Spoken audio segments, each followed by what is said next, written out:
The Dragon's Maiden. Falling for a Dragon Book 2, A Dragon Shifter Romance. Written by Flynn.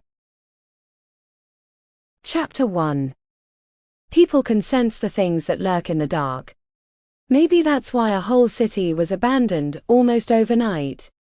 Maybe that's why we should have been more cautious when we traveled to that lonely, forgotten mountain. Maybe I needed to stop thinking about the road ahead and start thinking about the path under my feet. My sore, tired feet. "One sec," I pleaded as I collapsed with a soft whoosh onto a boulder.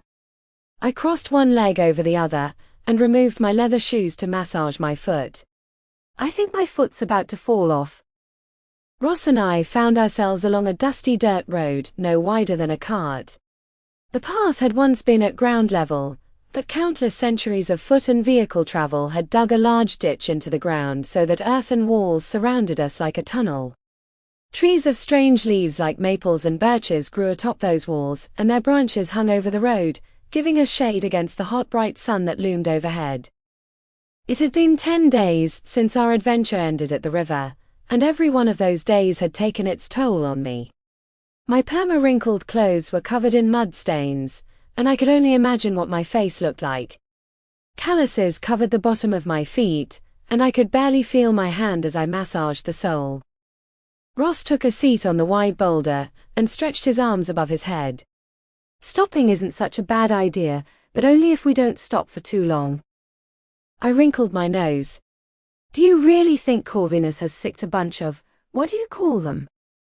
"Lurkers, and it wouldn't be the first time he did so," Ross warned me as he looked up and down the deserted road. "But even taking these side roads, we should reach the foothills this evening."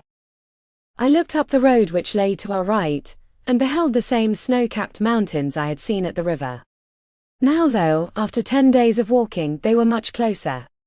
Their grassy foothills started only a few miles off and stretched for miles into deep valleys, and even a few plateaus filled with white-bark trees. I squinted at the rocky outcroppings that looked like towering fortifications. "So, there's supposed to be a city in there." He lifted his eyes to the mountains and nodded. "An ancient one."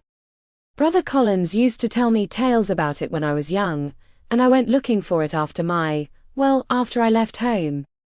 "Took me 5 years of searching, but I found it." I scooted closer to him and lifted both my eyebrows. "And?" He shrugged. "It's a ruined city." Whatever majesty it used to have was washed away by time and rain. My face drooped. "Is that it?" Sample complete. Ready to continue?